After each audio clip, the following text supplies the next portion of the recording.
Evacuated and evicted. A Marco Island man who evacuated his family ahead of Hurricane Irma returned home to find an unwelcome surprise. His landlord had changed the locks to his home, and now he's turning to 4 in your corner's Carl Fortier, who's working to find out who's in the right here and what you should do if it happens to you. Carl? Well, Kirk McPhee says when a mandatory evacuation order was issued for Marco Island, he and his wife got their 2 small children out of Florida. He says he did miss his September 1st rent payment, but a lawyer I spoke to says that's not enough to legally evict someone.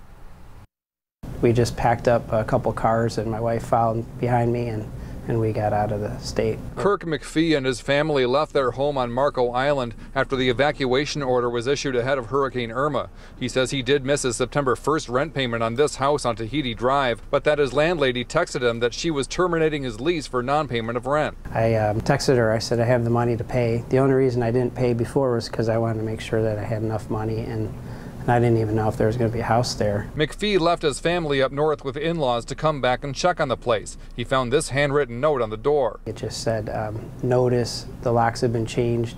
Call this number to get your belongings out. Florida landlord-tenant law is very clear. Landlords cannot lock someone out of their unit. Attorney Lewis Erickson, who was not associated with the case, says an evacuation order would not be considered abandoning the property and shouldn't be cause for changing the locks. You can't do any of that without a court order.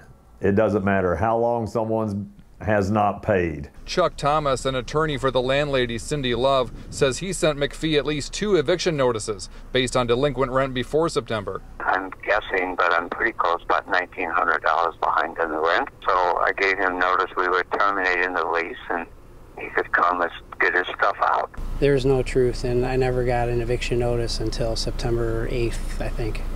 I was only late a week.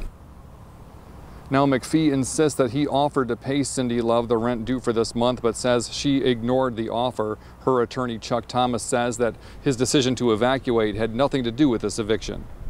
In Marco Island, Carl Fortier, Fox 4, in your corner.